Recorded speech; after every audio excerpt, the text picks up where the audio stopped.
Depuis le début des années 60, l'homme ne cesse de repousser ses limites en matière d'innovation et de technologie. En 1962, alors que le communisme faisait force, l'US Air Force demande à un petit groupe de chercheurs scientifiques de créer un réseau de communication militaire capable de résister à une attaque nucléaire. Le concept de ce réseau reposait sur un système décentralisé permettant au réseau de fonctionner malgré la destruction d'une ou de plusieurs de ses machines. En août 1969, indépendamment de tout objectif militaire, le réseau expérimental ARPANET fut créé par l'ARPA, un centre de recherche en projets avancés, afin de relier 4 instituts universitaires, le Stanford Institute, l'Université de Californie à Los Angeles, l'Université de Californie à Santa Barbara et l'Université d'Utah. Le réseau ARPANET est aujourd'hui considéré comme le réseau précurseur d'Internet. Il composait déjà à l'époque certaines caractéristiques fondamentales du réseau actuel. Un ou plusieurs nœuds du réseau pouvaient être détruits sans perturber son fonctionnement, la communication entre machines se faisait sans machine centralisée intermédiaire, et les protocoles utilisés étaient basiques. En juillet 1972, Lawrence J. Roberts améliora les possibilités ouvertes par ses collègues, chercheurs antérieurement en développant la première application permettant de lister, de lire de manière sélective, d'archiver, de répondre ou de faire suivre un email. Dès lors, la messagerie électronique n'aura de cesse de croître pour devenir la principale utilisation des réseaux du début du XXIe siècle. Internet est un réseau reliant d'autres réseaux à tous les ordinateurs de la planète. Aujourd'hui, ce vaste système est disponible et accessible publiquement par tout le monde et à n'importe quel moment. Le monde entier peut partager et échanger des informations. Cette invention est décentralisée, ce qui signifie qu'aucune entité ou appareil n'en a le contrôle. Un ordinateur peut se rallier au web par le biais de câbles téléphoniques, de données numériques, fibres optiques ou lignes sans fil. Les différentes bases de données permettent d'échanger des informations d'avant en arrière. Internet est utilisé par plus de 3,5 milliards de personnes dans le monde en 2016, comme l'affirme un article consulté sur le site Le Journal du Net. Internet est d'ailleurs l'un des principaux contribuables de la mondialisation et mise en relation de différents pays du monde. À l'intérieur de ce réseau existe le Deep Web. Le Deep Web, ou Web profond en français, désigne la partie de la toile accessible en ligne, mais non indexée par les moteurs de recherche classiques généralistes tels que les plus célèbres d'entre eux, Google, Yahoo ou encore Bing. Certains moteurs tels que Bayes prennent en compte cette partie du réseau. Cette terminologie oppose Web profond à Web surfacique. Le Web surfacique est la partie du World Wide Web qui est accessible en ligne et indexable. Le Deep Web représenterait 96% de l'intégralité du web, alors que le web accessible par tous ne représenterait que 4% du contenu. C'est en accédant à cette plateforme, le Dark Web, qu'on entre dans l'univers sombre du réseau infini qu'est Internet. On emploie souvent l'expression « la partie immergée de l'iceberg » quand on veut parler d'un phénomène masqué. Eh bien, le Dark Web, c'est un peu l'iceberg caché du monde des internets. Activités illégales y émergent en abondance, sans remords ni scrupules de la part de leurs précurseurs qui en tirent toutes sortes de profits. Vente de drogue, d'armes, blanchiment d'argent ou encore tueurs à gages. C'est aussi cet anonymat qui permet à des groupes terroristes, néo-nazis ou pédophiles, ou encore journalistes ayant été réduits au silence par les régimes dictatoriaux de leur pays, de communiquer sans s'inquiéter de possibles répercussions, leur sécurité étant assurée par des protocoles informatiques invisibles par des réseaux superposés. En outre, s'y trouve un amas de données à l'abri des regards indiscrets. Mais malgré ces diverses activités s'éloignant au plus haut point des standards d'éthique morale, une interrogation se présente. La liberté d'expression donne-t-elle le droit d'aller à l'encontre des principes moraux et fondamentaux de l'humanité sur le Deep Web ?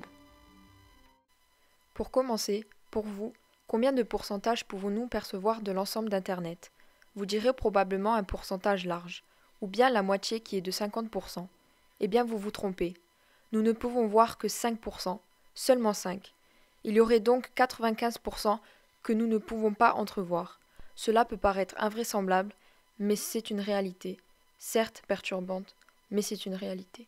Une étude de juillet 2001, réalisée par l'entreprise Bright Planet, estimait que le web profond pouvait contenir 500 fois plus de ressources que le web indexé par les moteurs de recherche. Ces ressources, en plus d'être volumineuses, sont souvent de très bonne qualité, notamment parce que la compression des fichiers y est moins conséquente. Mais il s'agit tout de même de ressources illégales.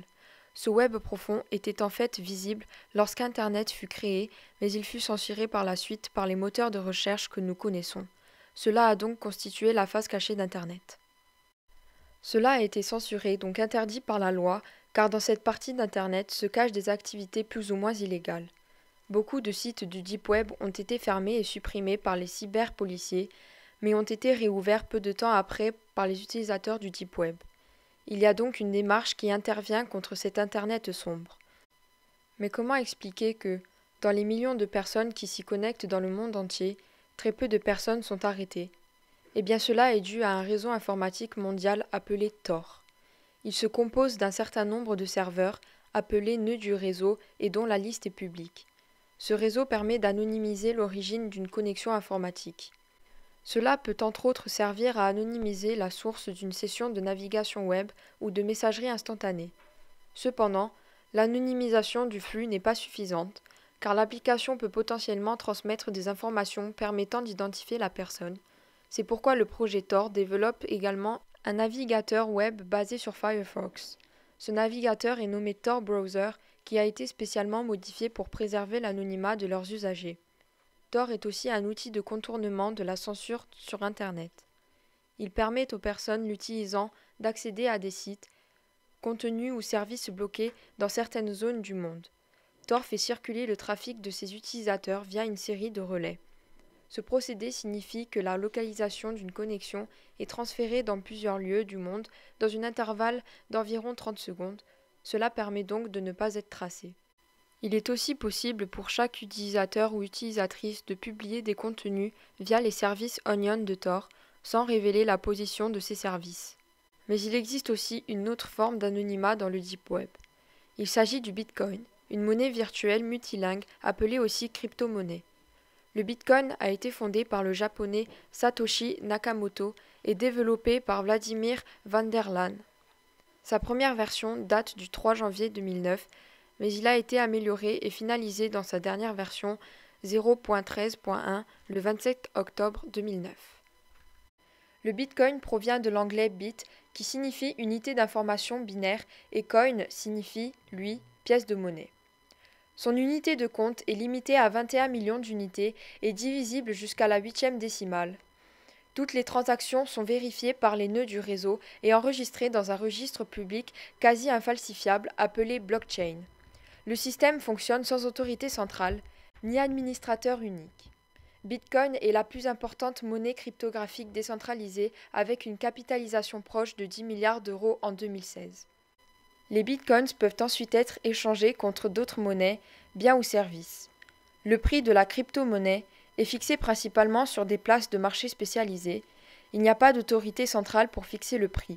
Et selon la loi de l'offre et de la demande, le prix de la crypto-monnaie peut varier d'une place d'échange à une autre. En tant que moyen de paiement, Bitcoin est accepté par un nombre croissant de commerçants qui ont des frais de transaction généralement inférieurs aux 2 à 3% pratiqués par les organismes de cartes de crédit et oscillant, pour le système Bitcoin, entre 0 et 2% du montant de la transaction. Contrairement aux cartes de crédit, les frais éventuels sont à la charge de l'acheteur et non du vendeur, qui choisit d'en payer volontairement. Une transaction Bitcoin est irrévocable et ne peut être annulée. Malgré une croissance de 500% du nombre de marchands acceptant le Bitcoin en 2014, la crypto-monnaie n'est pas encore très implantée dans le commerce de détail, mais continue de s'implanter dans les échanges commerciaux. Depuis sa création en 2009 et jusqu'à la fermeture par les autorités américaines de Silk Road, Bitcoin a été utilisé majoritairement comme moyen d'échange par des réseaux criminels pour des jeux d'argent, acheter des substances illicites et des bases de données piratées. La crypto-monnaie a attiré l'attention des régulateurs financiers, des organes législatifs de différents pays, notamment américains, et des médias. Néanmoins, ces dernières années, la crypto-monnaie a mûri et un nombre croissant d'études conclut que ces activités illégales, bien qu'elles existent toujours comme dans tout système de paiement, ne représentent plus qu'une part minoritaire des échanges de la crypto-monnaie. Le Sénat américain reconnaît par ailleurs que le Bitcoin permet de fournir parfaitement des services financiers légitimes. Dark Web et Deep Web. Connaissez-vous la différence? Il ne faut pas confondre les termes Dark Web et Deep Web, qui font appel à un ensemble de notions différentes, car le Darknet, contrairement au Deep Web, est une face beaucoup plus sombre d'Internet.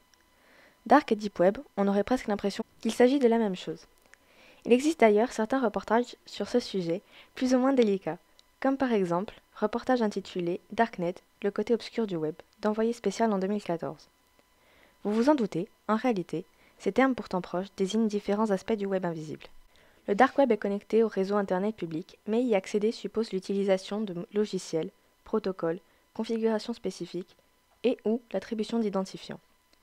Le dark web constitue donc une petite partie du deep web qui l'englobe, mais sans s'y limiter.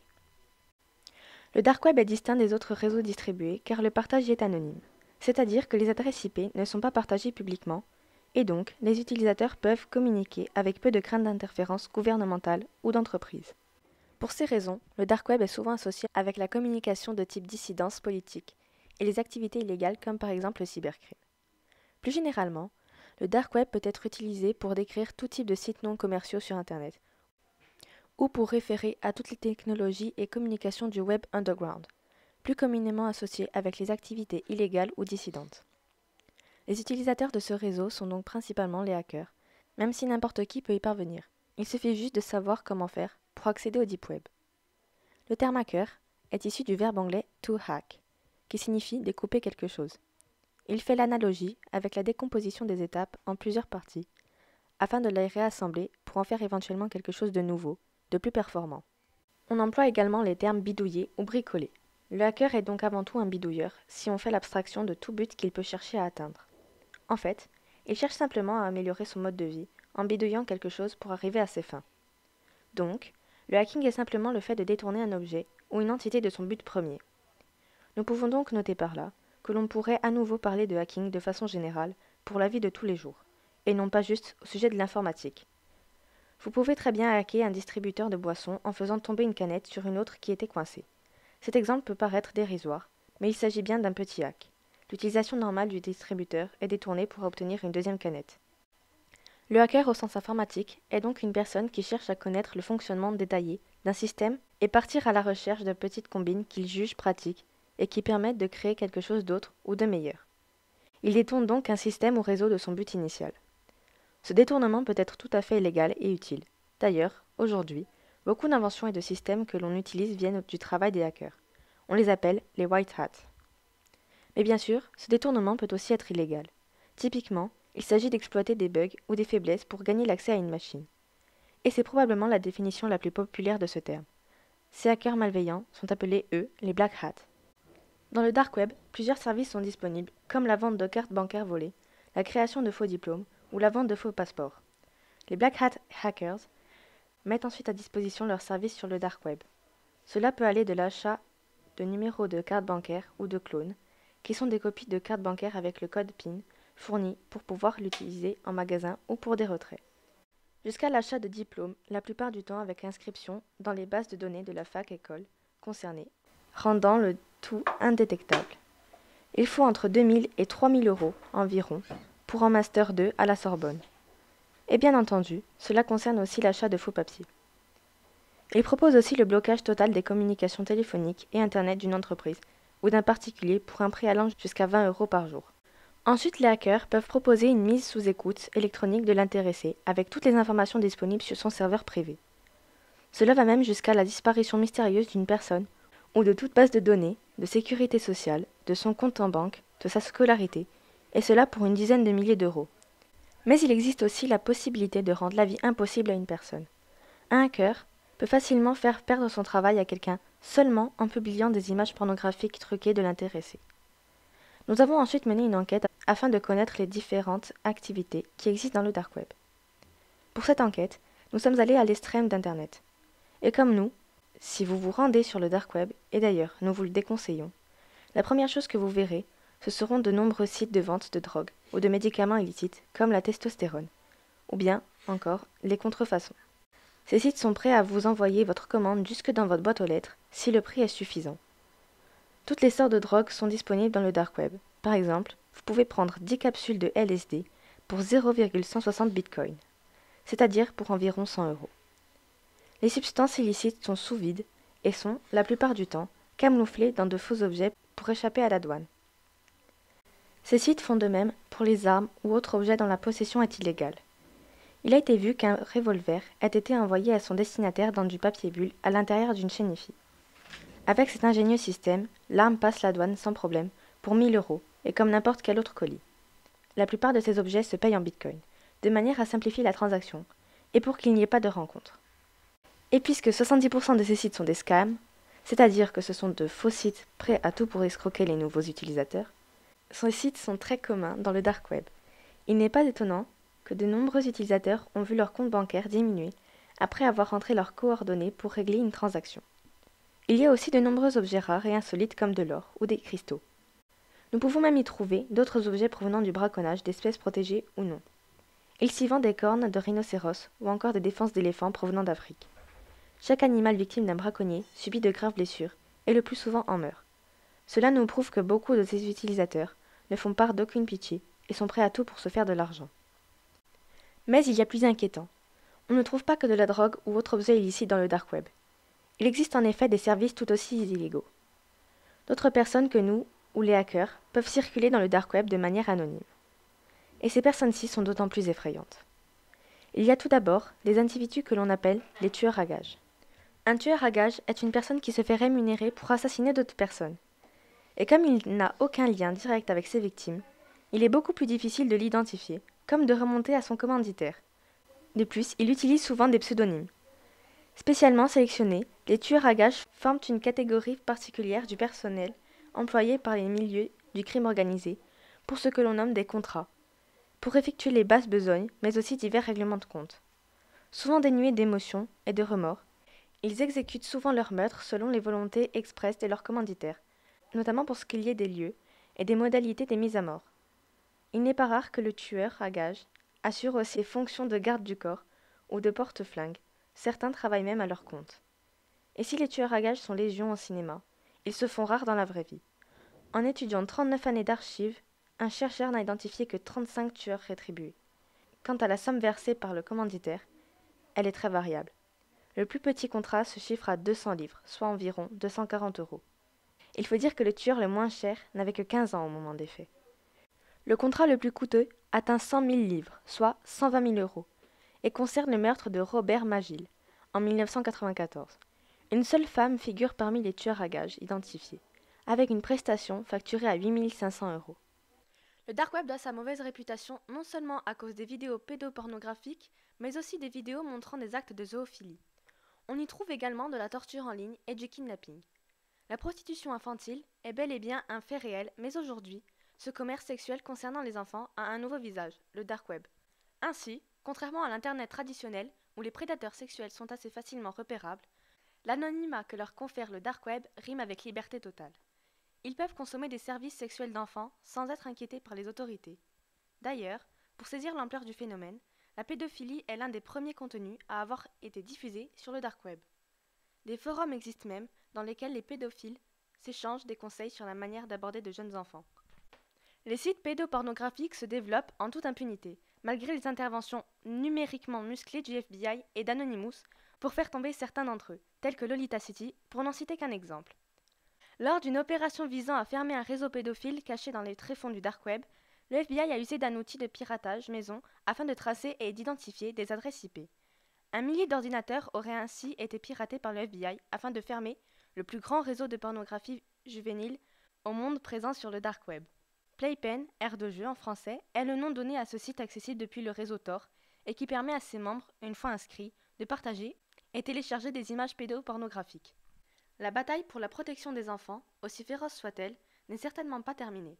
En effet, les réseaux se reconstituent, parfois après leur démantèlement. Aujourd'hui, le dark web n'a donc pas fini de mettre en péril les droits des enfants.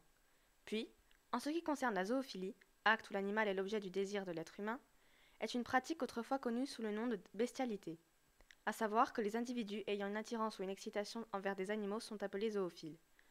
Au XXIe siècle, ce terme est souvent utilisé pour désigner le passage à l'acte sexuel effectif qui peut découler d'une attirance zoophile.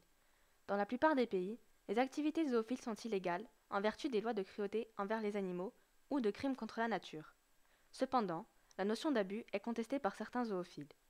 Cette pratique est assez courante dans le dark web. Des vidéos et des photos y sont partagées, mais nous n'avons pas plus d'informations sur le sujet. Pour en finir, Parlons de la torture en ligne qui consiste à kidnapper des personnes, principalement sans domicile fixe, dont personne ne se préoccupe. De cette façon, leur disparition se fait invisible. Ces personnes sont ensuite entraînées dans une pièce appelée Red Room. Dans cette pièce, l'individu subit d'atroces souffrances devant une caméra dont la vidéo circule sur le dark web. Il y a donc des personnes à la cruauté sans égale pour torturer un être humain de bon cœur, mais aussi des personnes ignobles capables de regarder leurs semblables souffrir en y prenant du plaisir. Mais il y a une démarche spécifique pour accéder à de la torture en ligne. Le commanditaire fait une demande de vidéo au tortionnaire qui lui demande une certaine somme d'argent. Et c'est seulement après avoir payé les frais que le commanditaire obtient l'accès du lien et du mot de passe pour entrer dans le site web. L'utilisateur accède ainsi au live show. Les victimes sont présentées par un homme masqué afin de garder l'anonymat. Quant au commanditaire, il aura la possibilité de faire un choix de sélection et de décider quelle torture il souhaite leur affliger. La torture peut aller de la coupe d'un membre jusqu'à la torture à mort. C'est bien l'action la plus horrible que nous ayons trouvée sur le dark web. Nous n'avons pas de témoignages et d'exemples concrets de ces pratiques particulièrement barbares. Et d'autres exemples inimaginables, tels que la zoophilie, existent. Mais il n'est plus là pour nous question de creuser plus avant. Le Deep Web, bientôt dernier espace de liberté sur Internet, le projet de loi sur le renseignement prévoit de surveiller les communications des internautes. Il pourrait ainsi les pousser vers la partie cachée d'Internet où tout est permis. Avec ces mesures de surveillance du net, le projet de loi sur le renseignement pourrait pousser toujours plus d'internautes à quitter la surface du web pour communiquer à l'abri des grandes oreilles étatiques. Le Deep Web pourrait ainsi devenir l'Eldorado des criminels en tout genre, qui souhaitent s'organiser secrètement, mais aussi d'internautes lambda soucieux de préserver leur vie privée. Surveillance impossible. Dans cet espace, la surveillance est quasi impossible. Damien Bancal, expert en cybersécurité et responsable du site spécialisé Zatax, explique « Ce sont des adresses qui sont impossibles à retrouver à moins d'en connaître l'existence, et même en sachant qu'elles existent, on ne peut y accéder sans connaître le mot de passe. » Telle une hydre, la plupart des sites disposent de copies miroirs. Pour l'instant, les terroristes n'utiliseraient que peu le darknet. Ils ont besoin de communiquer à la masse, c'est pour cela qu'ils investissent d'abord les réseaux sociaux, affirme Damien Bancal. Mais face à une surveillance massive des réseaux internet classiques, la donne pourrait changer. Cependant, la cybersurveillance ne changera rien. Les criminels ont appris depuis longtemps à se servir de l'informatique et des outils qui permettent de rester discrets. Les conséquences pourraient donc être les mêmes qu'après la loi Hadopi sur la lutte contre le téléchargement illégal. Les pirates s'étaient alors réfugiés sur le Deep Web pour continuer à télécharger en toute discrétion. En 2010, les services français s'étaient ainsi fait remonter les bretelles par leurs homologues américains sur cette incitation à la discrétion qui rend plus difficile la surveillance des terroristes qui se terrent. Ces surveillances font écho à la liberté d'expression qui est utilisée pour contrer la cybercensure gouvernementale. En effet, la cybercensure interdit tant aux journalistes et citoyens d'évoquer des sujets sensibles que les autorités ne comptent pas faire parvenir à la connaissance des milliers d'internautes. Le darknet a ainsi permis l'émergence de nombreux groupes défendant la liberté d'accès à l'information. Des journalistes sont ainsi formés par Reporters sans frontières aux pratiques du darknet pour leur permettre d'exercer leur liberté d'expression. Mais aujourd'hui, le darknet n'est plus seulement utilisé comme un outil en faveur de la liberté d'expression. Au final, le darknet balance entre défense des libertés fondamentales et pratiques illégales. Ce qui est certain, c'est que le darknet est le lieu pour répondre à l'interdit.